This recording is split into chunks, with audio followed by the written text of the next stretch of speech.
legends?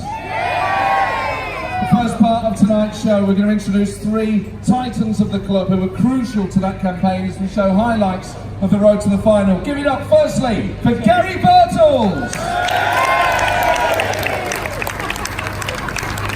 Mr. Colin Barrett, and a crucial part of that side, and playing a crucial part in our future, the manager, Martin O'Neill.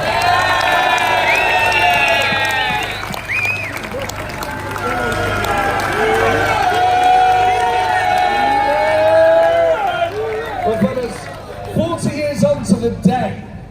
We as fans remember it. Well, I don't, I wasn't born, but my grandparents have told me about it. People remember that day vividly. Do you as players remember it? Gary, do you remember it clearly? The game or the aftermath? Well, either. The game was a little bit of a blur because being one of the youngest players in the squad at that particular time, we went over there to Munich, and on the day of the game we all were told to meet outside in the garden of the hotel, and the sun was shining like this. It was a beautiful night, and I was the most nervous person in the world because I came from a council estate over there somewhere called Inham Nook, and to be part of what was going on here was just unbelievable. And before every game I used to not shave. I used to have a little bit of stubble. Brian wouldn't let me grow a beard in those days because I don't know why. And he came down and said, "Gaz, what's that on your chin?" And I said, "Gaffer, I always do that, it's a superstition." He said, "Get that shaved off now." I said, "I can't, I've got all my stuff's gone on the coach." And he said, "Right, anybody got any aftershave for Gaz?" He said, my razor's in my room. Chris Woods, as goalkeepers do, they've always got that little bag, haven't they, with all the aftershave and stuff in there. So Woodsy got his aftershave, so I had to go up to the gaffer's room, shave what I got on the chin off, come down with a few little tissue papers on the chin, thinking, what the hell's going on, the biggest game of my life, and he's doing this to me. But he saw I was nervous. He sent me up there to take my mind off it. It worked. Next step, get on the bus, get to the stadium, prepare for the game. Brilliant. He's a man manager of the best proportions ever. We've just seen your goal there. We've also just seen your goal against Liverpool, Cole, and what always strikes me about the footage is not only that it's one of the best finishers in the history of football. Super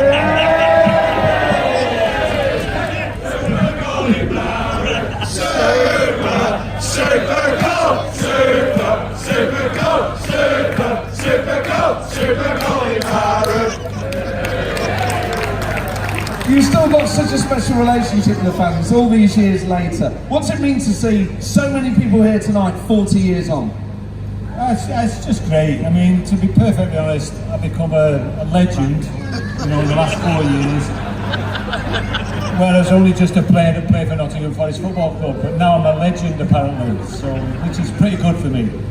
In terms of the goal, the look on Clough and Taylor's face as you break into the opposing half is part of the great drama of that piece. Until you scored, do you think they were going to give you a bollocking had you not? That's without doubt. I was going to get something, if not a fine. But at least, it went in the back of the net, and history's, rewritten. Well, history's an amazing first round game. You know all about this goal because you reconstructed this goal on the pitch. Me, you and Colin reconstructed that goal. Yeah. And you were Tony Woodcock. I was the least fit out of the 3 of us. Yeah, you were Tony Woodcock. You said... I was. Yeah. I haven't quite got the hair for Tony Woodcock. Martin, an amazing period where you played for the club. You now help shape our team's future, and we all have so much hope. And pride that you're here. How much of an impact did Clough and Taylor have on you as a manager? Oh, well, me as a manager, well, first of all, me as a player, obviously immense because of the success that we had here at the football club. To Brian Clough took a little bit of time. When he came here, first of all, he didn't think any of us could play at all, and he wanted rid of everybody. And Peter Taylor came along. I think that Peter Taylor was great for Brian Clough, and so the 2 of them together made us very, very successful, obviously. I think it's very difficult to have spent 5 years in the company of Brian Clough and not to learn things about, he was, to me, he's the most charismatic manager that's ever been in the British game, and that includes some of the most fantastic managers that have ever been here. And he also, he reigned over the football club at a time when everything that he said really went, and that was important, and there was no one answering back to him. And if you did do, unfortunately for myself, once or twice, then it didn't augur too well for you. But overall, his influence has been fantastic. You said it's 40 years to the night now, and Colin, myself, and Gaz, we've had the most fantastic experiences here as players. Just the most memorable days of your life, really. And but now, obviously, we have not been in the Premier League for about 20 years, and naturally, I would like to try and change that if I can. If I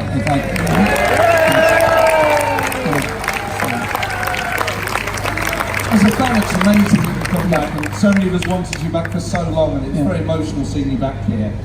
How do you get the balance right between celebrating our amazing history that makes us the only club with this sort of story, and using that to inspire the next generation? Well, funnily enough, I was,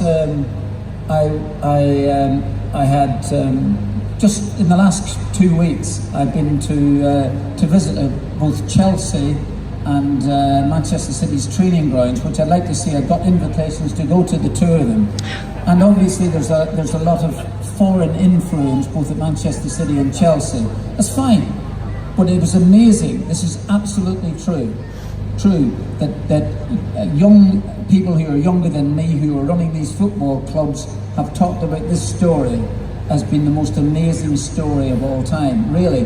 And I'm talking about very, very, very successful coaches and managers who think about this football club in those sort of terms. And that is in the last fortnight. And so sometimes when you forget about it yourself, you think, okay, it happened, and it happened 40 years ago, it was a long time. And some of the young lads here just in the front row wouldn't have known about it. But it is nice when very successful coaches actually talk about the Nottingham Forest here, because it is part of European history, never mind our own history. Obviously tonight we celebrate the final, but absolutely right. Tonight we celebrate the final, but there were some incredible games during that campaign. Knocking out Liverpool in the first round, they were the holders, they were the biggest team in Europe at the time, the 7-2 aggregate score over Grasshoppers. Gary, you scored 6 goals in that campaign. You scored in every round apart from the final. Apart from the final, what's your greatest memory of that tournament? It's got to be the semi-final. I can say the Liverpool game, the tapping at the Trent End, because my dad used to take me there as a kid in the children's pen. Born and bred Nottingham, so important, so lucky to be part of it. But that semi-final was something different. We should have been dead and buried, because they went 2-0 up. They should have perhaps gone 3-0 up. They missed a decent chance. I think the mud just eased it past one of the posts, and then we just got into it. We got a foothold and went 3-2 up, and then of course the Japanese sub came on, and apparently some Forest. And I just remember the gaffer and Pete saying afterwards, if anybody writes us off, don't be so stupid. And we got to the ground over there when we played the second leg, and there was a sign up there. I think they were trying to sell tickets for the final before they'd actually played the game, and we were told about this, and if that doesn't give you a lift, nothing does. And Lloydie sorted their striker out after 15 minutes. I think Lloydie just sidelined him very, very well indeed. So their main threat had gone. Defensively, we were absolutely fantastic that particular evening. Shilton was tremendous, the defence was brilliant. We just got that one opportunity. John Robertson, the genius, of course, just put the cross across, flick on, simple.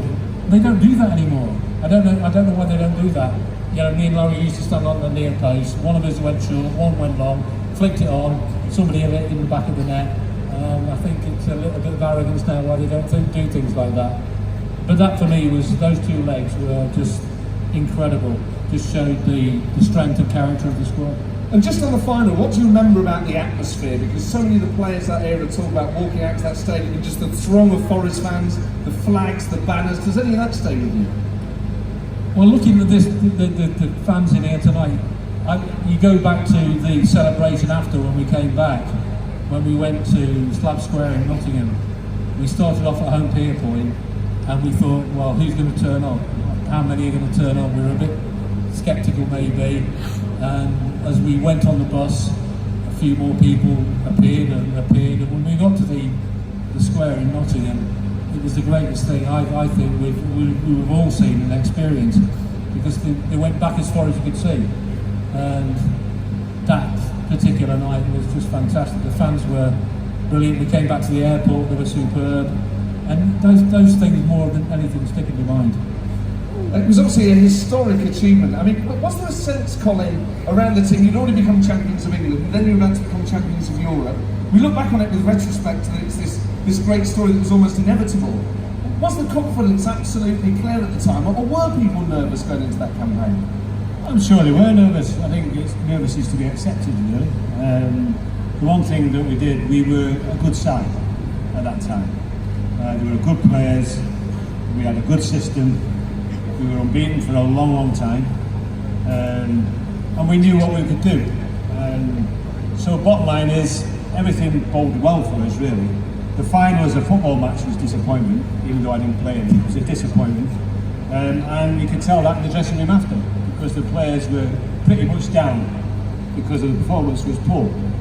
But they've got the European Cup in their hands, and that makes a massive, massive difference. Is that a natural thing for a footballer to feel, or is that because of the high standards that Brian Clough demanded of people, Martin?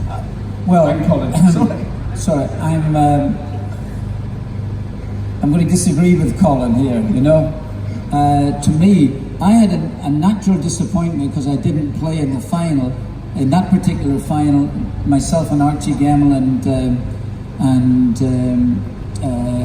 I think Frank Clark, we had picked up injuries a couple of weeks before, but Trevor Francis was always going to play in the final anyway, so you know, positions were up for grabs.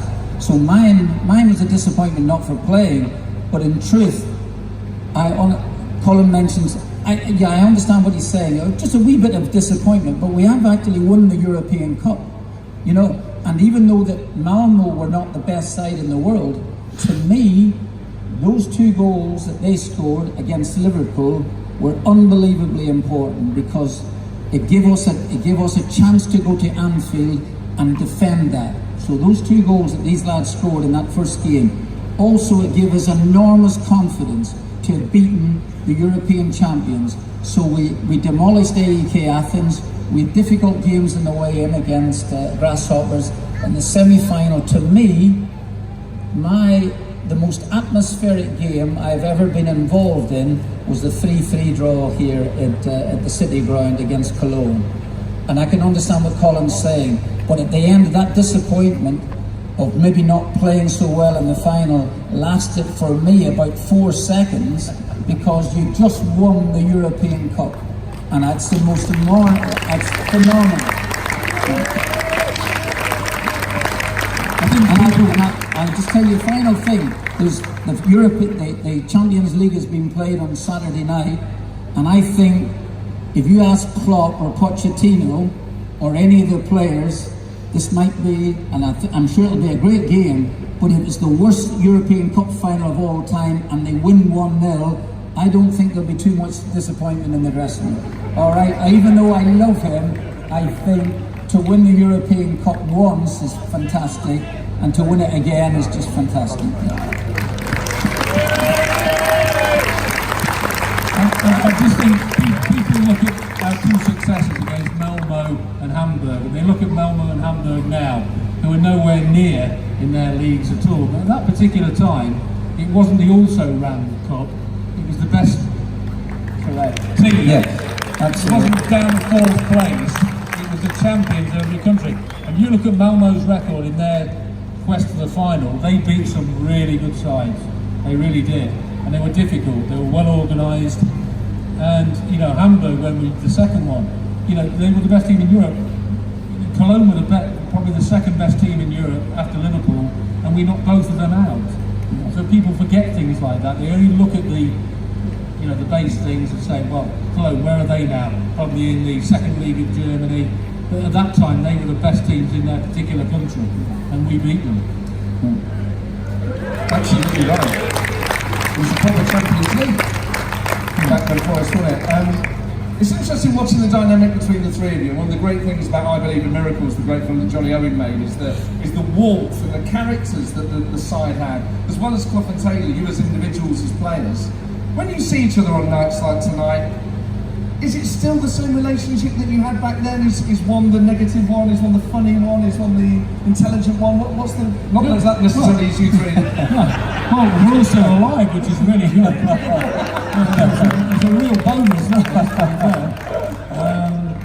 But is it like it was when you were playing, or have things changed between you? No, it's exactly the same. The characters don't change. You know, it's just Burns is still as obnoxious as ever.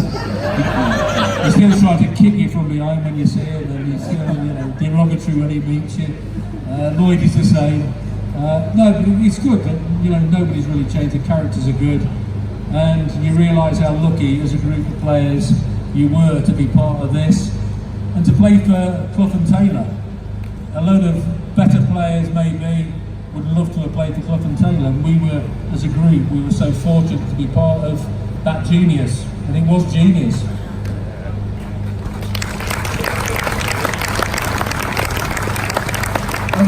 I think as fans we feel very lucky that you were here at the time, not just Clough and Taylor, but you as players. And what you can't take away from your individual achievements on the pitch. I mean, Colin, when you came to Nottingham Forest, did you ever imagine that you'd become champions of England and champions of Europe? Well, let's be perfectly honest, I don't think Clough or Taylor thought the same. I mean, they assembled a bunch of lads and they probably thought, if we do get out of this division, great. If we do stay in the first division, great. But not in their wildest dreams could they have thought that we would go on to the success that we did. And that 5 years was phenomenal. It happened too quick, so fast, and it was over before, you know, it got started. But for me personally, I just had to get out of Man City. And Cloughie bought me for 29,000 because he won't pay 30. So the bottom line is, that was it. So he got a bargain, I thought, really did. Brian Clough seems to be one of those people that was highly confident, border on arrogance, maybe was arrogant, and had the ability to promise things and then deliver them. And how many people in life can say that? And he delivered incredible success, and he gave a personality to this football club we've all lived with since. Martin, as a manager, how hard is it to inspire players without promising things that can't be delivered? Well, I think that, as Colin has just mentioned, I think that when Brian Clough came to the football club, first of all, he thought that we were a very, very average bunch, you know. There was myself, there was John Robertson, who ended up being one of the great players that's ever played for the football club here, and pardon? Yeah. I said one of the greatest, and I wouldn't disagree with you. I don't know. There might have been a great player playing in 1867, you know, for him. I don't remember him playing at this minute. But in my time, John Robertson, Ian Storey-Moore, to me, were the two most phenomenal players. But in answer to your question, I think that Brian Clough came here first of all. He was trying to get out of the old second division at the time. Didn't succeed first of all. Didn't succeed the second time. Peter Taylor, as I mentioned earlier, I know that we have different things about this, but they were great together. And I must admit, Colin and I have something in common, because Peter Taylor didn't like any of the two of us, you know. So that probably included Clough as well. But we had fantastic success. I think, as Gary just mentioned and Colin mentioned, it just flew in. Now, in terms of, it was a different era in those times. A different era. You were totally and utterly run by the manager, and the manager was in control of the football club, which is no bad thing. It's what you should be. And nowadays, and the players, we as players, had no power whatsoever. Now the game has changed, and the players have the power. The players and the agents have the power now, and it's gone too far the other way. You know, it's gone too far. The players have less responsibility now in the field of play. You know, they nearly have to be told every single thing that they do during the course of it, whereas we had to learn it. Brian Clough felt Once he trusted you as a player, he gave you that trust, and you went out and played because of that trust, and because you wanted to please him. Is the most important thing. He was one of those charismatic, mesmeric characters that you wanted to please, or in my case, wanted to disprove, you know. But anyway, that's another story. But it doesn't matter. We're great. And everything about us for those 5 years, as Gary said, was just fantastic. And unfortunately, we get older. We thought we were going to stay 26 for the rest of our lives. It just didn't happen. No, and some of us thought we would stay in the top division for the rest of our lives, and that hasn't happened. I just wonder, in closing, before we let you go, obviously Forest history is incredible, really. It's a love story that we're all obsessed with, and it's something we're all so proud of, those of us that were alive and those of us that weren't. And it's something that we're proud to tell everyone around the world, and wherever we go we're so proud to be Forest because of what you guys achieved with Clough and Taylor. Obviously we want to believe that we can achieve things in the future. Now, I'm not going to ask you if you're going to win the Champions League, but I mean, do you think in the next 5 years? Well, if we don't do it in the next 5 years, I won't be here. If we don't do it next year, you might. So, yeah, in today's game now, everything is immediate. You have to have immediacy. There's no such thing as getting time to adjust, to get to know your own team. It just happens. Managers, don't get me wrong, in our day, managers got the sack, but they had longer periods of time. Nowadays, it does not surprise you to hear a manager leaving a football club, let's say after 3 months. So it's not a surprise. In our day, it was basically unheard of. So things have changed in that time. Everybody wants immediate success because the Premier League now, because of the money, it's the Holy Grail. It's where everybody wants to be. And I think the people who have come here tonight, obviously delighted that 40 years ago some of that was fantastic. But there has to be a new Nottingham Forest. They have to strive for that ambition that these lads achieved, and that's the point. I think at the moment, looking a lot on social media, it's on poll, because I don't go on social media at all, that the younger element of the club saying, the fans are saying, we live in the past. We don't live in the past at all. We never craved anything, we got on with what we did. I think history is so important to any football club, and you ask any football club who haven't had what we've achieved, they'd love to have, what we've achieved, the history that we have. We as a group of players just got on with it. We don't live in the past. We are desperate as a group of players from the past to want to see Martin take this club into the Premier League. We don't live in the past. We don't live in the past. We've got plans to do what we did. We want what we did. And we want him and Roy and the rest of the team, the chairman, the football club, because it's in great hands at the moment, the best hands it's been in for a long time, and I think we've got a real chance of going the next step up. We really have. I couldn't agree more. Hope you can do it, Martin. We all believe you can do it. Tonight, obviously, we look forward, but tonight we look back and honour the amazing achievements of 40 years ago on this very night. Ladies and gentlemen, before we show you the first half highlights of that fateful night, give it up for 3 legends: Gary Birtles, Colin Barrett, Martin O'Neill.